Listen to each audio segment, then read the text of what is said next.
नमस्कार दोस्तों। तो आज हम आपको ले चलते हैं सरिस्का अभयारण्य की खूबसूरत पहाड़ों पर स्थित नीलकंठ महादेव मंदिर।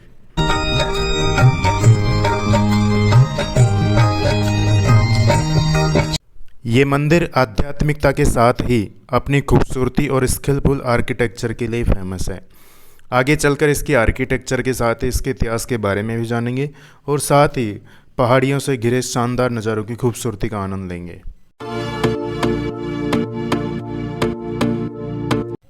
अरे यार, इसमें तो घुमाव भी बहुत हैं। तो दोस्तों, मैं आपको यही कहूँगा कि पहाड़ों की खूबसूरती और मंदिर की आर्किटेक्चर के अलावा एडवेंचर के शौकीन लोगों को एक बार तो यहाँ आना ही चाहिए।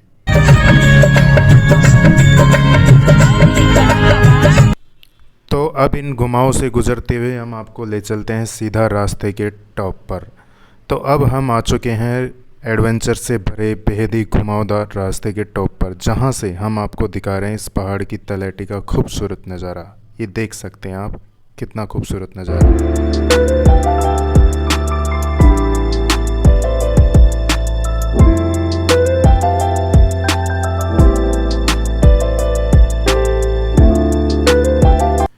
तो अब बेहद ही घुमावदार और हरियाली से भरे रास्तों पर निकलते हुए हम आपको उस मंदिर की ओर ले चलते हैं जो इतिहास में के पन्नों में दर्ज है, जिसे औरंगजेब ने अपनी जलन के कारण तोड़वा दिया था, लेकिन ये मंदिर अपनी अडिगता के रहते हुए टिके रहे। तो दोस्तों, हम आ चुके हैं उस मंदिर के प्रांगण के मुख्य गेट पर, जहां हम आपको इस गेट के पास से पहाड़ की तलहटी की ओर दिखने वाली खूबसूरती दिखा रहे हैं। देखिए कितने घुमावदार रास्ते थे, और ये जो रास्ता जहाँ से हम आ रहे थे अभी, और ये हम इतना ऊपर खड़े हैं जहाँ पर हम आपको अब दिखा रहे हैं इस मंदिर के मुख्य द्वार को, तो जहाँ पर इसमें बंदर, लंगूर और गायें भी मिलेंगी आपको, और कुछ स्थानीय निवासी भी दिखेंगे। आने वाले पर्यटकों से कुछ मिलने की आस में देख सकते हैं आप, यहाँ पर लंगूर भी हैं और गाय भी हैं। अब हम आपको दिखाते हैं इस मंदिर का मुख्य गेट, जो कितना विशाल है। इसके अंदर का हिस्सा देखिए आप, अंदर से कितना पुराना दिखता है। आइए देख सकते हैं आप, काफ़ी पुराना है। अब इसी के नज़दीक, इसी के टच में एक आसावरी माता का मंदिर है।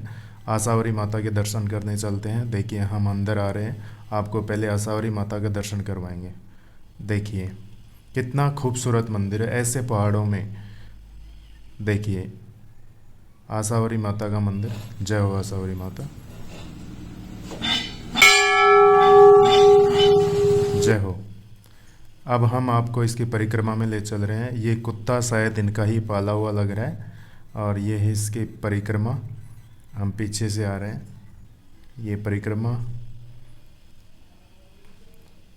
आप एक बार ज़रूर आएँ इस मंदिर में, और अगर आप पहाड़ों की खूबसूरती को निहारना चाहते हैं तो इस जगह एक बार अवश्य आएँ।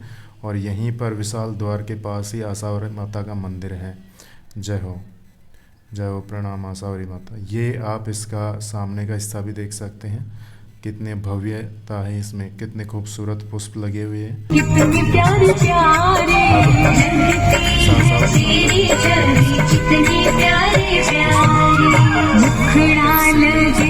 वहाँ पर पहुँचने वाले हैं। तो ये दुर्गम रास्ता है, कच्चा है, पहले तो फिर भी पक्का था, अब यहाँ पर कच्चे रास्ते से होकर जाना पड़ेगा। अब हम आ चुके हैं इस मंदिर के पास।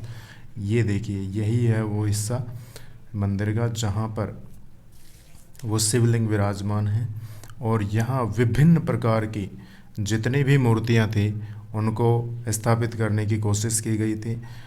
कई कलाएं थी उनमें, जिनमें आप विभिन्न कलाओं की, जैसे मृदंग, नाचना, गाना बजाना, और ये आप देख सकते हैं पहले उसी के पास में तालाब स्थित है। खूबसूरत, कितनी खूबसूरती है, देख सकते हैं आप। देखिए कितनी खूबसूरती है यहाँ पर। ये मंदिर का हिस्सा, वही मुख्य मंदिर, और हम आपको दिखाएंगे इसके पास स्थित पुरातत्व विभाग द्वारा खुदाई की गई हिस्से को। और उससे पहले आप इस तालाब के खूबसूरती को देखिए। यहाँ पर विभिन्न प्रकार के पशु पक्षी, जहाँ पर स्थानीय लोग अपनी गाय भैंसों को पानी पिलाने के लिए लेकर आते हैं। ये लगभग हमेशा ही भरा रहता है। अब मंदिर को आप नज़दीक से देखिए, देखिए इसमें कितने पुरानी मूर्तियाँ उकेरी गई हैं। ये कोई ऐसे बनाकर नहीं लगाई गई है, पत्थर में उकेरी गई है। अब हम आपको दिखा रहे हैं ये हिस्सा जहाँ पर पुरातत्व विभाग ने खुदाई कर रखी थी। तो आप इस हिस्से में हर एक पत्थर को देख सकते हैं। ये देखिए, पता नहीं अब ये तो पुरातत्व विभाग वाले जाने क्या खोज रहे थे। और भी आप देख सकते हैं इसमें हर एक पत्थर में खुदाई की गई है, लगभग हर एक पत्थर में आपको कला दिखेगी। इतनी खूबसूरत कला थी भारत में, लेकिन उस कला को मुग़ल शासक, मैं मुस्लिम शासक नहीं कहूँगा, मुग़ल शासक औरंगज़ेब ने अपने जलन के कारण तोड़वा दिए थे। देखिए कितने सारे पत्थर पड़े हुए हैं यहाँ पर। तो आप देख सकते हैं ये मंदिर कितना बड़ा होगा। और भी यहाँ पर हर एक पत्थर में आपको कला दिख जाएगी, हर एक पत्थर उकेरा गया है। और उस ज़माने में जबकि इतनी सुविधाएं भी नहीं थी, देख सकते हैं आप, देख सकते हैं, देखो ये उस तालाब को एक बार फिर से दिखाते हैं जहाँ पर आपको भैंस नहाती हुई दिख जाएंगी। यहाँ के स्थानीय लोग इसमें भैंस चराने के लिए लाते हैं। देखिए स्थानीय लोग हैं यहाँ पर, पहाड़ पर इतनी ऊंचाई पर भी रहते हैं। मतलब आपको पुराना भारत, असली भारत अभी भी देखने को मिलेगा इन जगहों पर। अब ये पुरातत्व विभाग की वार्निंग लिखी हुई है, विरासत को संजो कर रखें।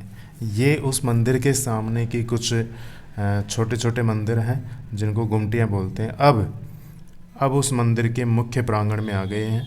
देखिए ये मंदिर का, जहाँ मुख्य मंदिर स्थित है उसका मेन गेट है। तो इस प्रांगण में भी आपको दिख जाएंगी विभिन्न मूर्तियाँ जिनको इस तरह की जालियों में बंद कर रखा है। ये वहाँ के गार्ड साहब हैं, इनसे भी हमने बात की थी, ये यहीं के स्थानीय गाँव के ही हैं। अब देखिए इस मंदिर के प्रांगण में स्थित इन जालियों में बंद पुरानी मूर्तियाँ जिनको सबको अपनी जलन की वजह से और हिंदू धर्म को, सनातन धर्म को नुकसान पहुँचाने के उद्देश्य से सबको नुकसान पहुँचाया गया था। ये देखिए इतना खूबसूरत खंबा, स्तंभ में देखिए आपको विभिन्न प्रकार की मूर्तियाँ दिख जाएंगी जहाँ पर इनको पूरी तरह से हर एक मूर्ति को नुकसान पहुँचाया गया है। देखो आप कला देखिए इसमें कितनी खूबसूरती के साथ इनको उकेरा गया है।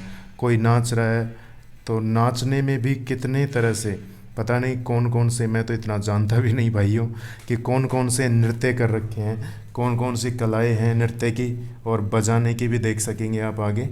और ये देखिए, देखिए कौन कौन सी पोजीशन है, कितनी खूबसूरती से इनको उकेरा गया है, देख सकते हैं आप। ये केवल पत्थर है, पत्थर उन जमाने में भी जहाँ पर कोई इतनी सुविधाएं नहीं थी, देख सकते हैं कितनी खूबसूरती है इस स्तंभ में। और इस स्तंभ में नहीं, इस मंदिर के हर एक हिस्से में कहीं भी देख लो आप, छत में देख लो, स्तंभ में देख लो, नीचे देख लो, जहाँ पर ऊपरी छत में देख लो, नीचे फर्श पर देख लो। और यहाँ देखिए अब इस मंदिर में ये पता नहीं ये क्या है, कोई चौकीदार टाइप में या फिर कोई देवताओं की निशानी है।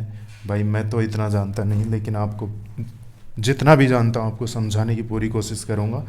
और अगर कोई जानता हो आप में से तो मैं यही कहूँगा कि एक बार यहाँ देखिए, देखिए ये शायद सवारी है या फिर पता नहीं क्या था। अब ऐसे ही दूसरे स्तंभ को दिखा रहे हैं हम, दूसरे स्तंभ में भी अलग अलग तरह की कला दिख जाएंगी। ये देखिए अब उसमें नृत्यांगनाएं नाच रही थी, तो इसमें शायद कोई ढोल बजाते हुए लोग नाच रहे हैं। इसमें देखिए ऊपर देखिए, यहाँ पर ये पता नहीं किसका सिर है, कोई जानवर का है या फिर पता नहीं शायद, या फिर कोई देवताओं की निशानी है। उस ज़माने की कला को हम पहचान भी नहीं सकते। और ये देखिए कितनी पोजीशन के साथ, ये शायद नृत्यांगनाओं की स्थितियाँ दिखा रहे हैं, कैसे कैसे आप देख सकते हैं। इतना नज़दीक से दिखाने की कोशिश कर रहा हूँ मैं आपको, आप पूरी तरह से इसके बारे में जानने की कोशिश करें। और अब देखिए यहाँ पर इस लॉकर में, इस गेट के अंदर पता नहीं क्या है, लेकिन इसके बाहर के दरवाज़ों की चौखट को देखिए, उसमें भी कितनी खूबसूरती के साथ इनको उकेरा गया है। और यहाँ पर पता नहीं कौन कौन से देवता, ये मैं झूठ नहीं बोलूँगा, ऐसा नहीं है कि ये वो देवता हैं वो देवता हैं, लेकिन फिर भी आपको जितना भी जानता हूँ उतना बताने की कोशिश करूँगा। लेकिन इन पत्थरों में आप कला देखिए। इसके इतिहास के बारे में तो मैंने स्थानीय लोगों से भी जानने की कोशिश की, लेकिन ये इतिहास कोई सैकड़ों साल पुराना है, क्योंकि औरंगज़ेब ने जब तोड़वाया था तो ही आप उस ज़माने को देख सकते हैं, 300-400 साल हो गई लगभग। तो ये मंदिर पता नहीं कितना पुराना है। तो ये किस उद्देश्य से लगाए गए थे देखिए, आप ऊपर देख सकते हैं। अब इसमें ये घंटी भी लगी हुई है। ऐसे ही ये विपरीत दिशा में दूसरा दरवाज़ा है, और वहाँ पर नीचे भी देखिए जहाँ सामान रखने की जगह, उस जगह भी आप देख सकते हैं कितनी तगड़ी कलाकारी थी उस जगह भी। और दूसरे दरवाजे की चौखट पर भी देखिए, मैं उसी दरवाजे की नहीं कह रहा, ये दूसरा दरवाज़ा है जिसमें आप मूर्तियाँ देख सकते हैं, विभिन्न है, उनसे अलग हैं। और देखिए कितनी प्यारी खूबसूरती से इनको दिखाया गया है। आप आनंद लीजिए इनका।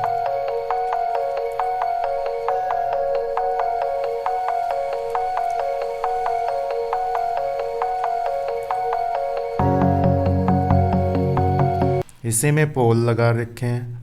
इन्हीं मूर्तियों में चौखट पर उकेरी गई मूर्तियों के अंदर ही एक छोटे छोटे से मंदिर भी बना रखे हैं, देख सकते हैं आप, जैसे कोई मंदिर के पोल लगा रखा हो। अब पता नहीं कौन से देवता की किस ज़माने में बनाई गई थी, लेकिन फिर भी मैं आपसे यही कहूँगा कि आप मंदिर, भारत के मंदिरों को अगर देखना चाहते हैं, उनमें चाव रखना चाहते हैं, आर्किटेक्चर को लाइक करते हैं, और जैसा कि मैंने थोड़ी देर पहले कहा था कि एडवेंचर को लाइक करते हैं, तो ऐसे मंदिरों में आप आइए और भारत के इतिहास को जानने की कोशिश कीजिए। ये अलग अलग दिखा रहा हूँ मैं, आप ये सोच रहे होंगे कि बार बार उन्हीं को दिखा रहे हैं, ये अलग अलग दिखा रहा हूँ। हर एक स्तंभ, हर एक खंभा ऐसा बना हुआ है यहाँ पर, इतनी खूबसूरती के साथ इनको उकेरा गया है। ये देखिए, आप देख सकते हैं इनमें कि जो पिछले 2 स्तंभों में दिखाई गई थी वो वाली कला नहीं दिख रही इनमें, इनमें कुछ अलग दिख रहे हैं। किसी में स्त्रियां दिख रही थी तो किसी में पुरुष दिख रहे थे, तो इसमें शायद दोनों ही हैं, या फिर एक केवल स्त्रियां हैं जिनकी अलग। अब ये देखिए, ये वो मंदिर है जहाँ पर शिवलिंग स्थित है। ये देखिए कितना पुराना लग रहा है, जिसमें आज भी स्थानीय लोग पूजा करते हैं, आने वाले लोग भी पूजा करते हैं। यहाँ पर कुछ पर्यटक आई हुई महिलाएं पूजा कर रही हैं, जिसमें आप बाहर चौखट पर इसके मंदिर की भव्यता को देख सकते हैं। वही मैं आपको फिर से कह रहा हूँ कि वो अलग अलग दरवाजे थे, वो दोनों पिछले जो दिखाए थे, और ये दरवाज़ा वो दरवाज़ा है जहाँ पर शिवलिंग स्थित है। तो आप इसको भी देख सकते हैं। देखिए, ये ऊपर पता नहीं किसकी मूर्ति है, ये मैं पूरे जानने की कोशिश कर रहा था, लेकिन स्थानीय लोगों को भी इसके बारे में नहीं पता, क्योंकि ये सैकड़ों साल तो पहले तोड़वा दिया गया था।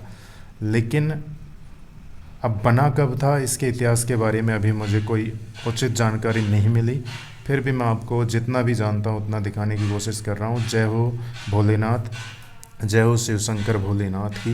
देखिए आप मंदिर का पुराना, देखो कितना पुराना लग रहा है आपको इसके अंदर, जबकि ऐसा नहीं है कि कोई इतनी आग वाग जलाई जाती हो, लेकिन आप इस मंदिर की स्थिति को देखकर ही अंदाज़ा लगा सकते हैं कि काफ़ी पुराना मंदिर है, जिसमें ये घंटी दिख रही है, त्रिशूल दिख रहा है, और ऊपर का हिस्सा देख सकते हैं आप मंदिर का। तो दोस्तों, इस भाग में हमने आपको पूरा मंदिर दिखाने की कोशिश की, लेकिन मैं आपको बता देना चाहता हूँ कि ये मंदिर का अभी आधा हिस्सा है।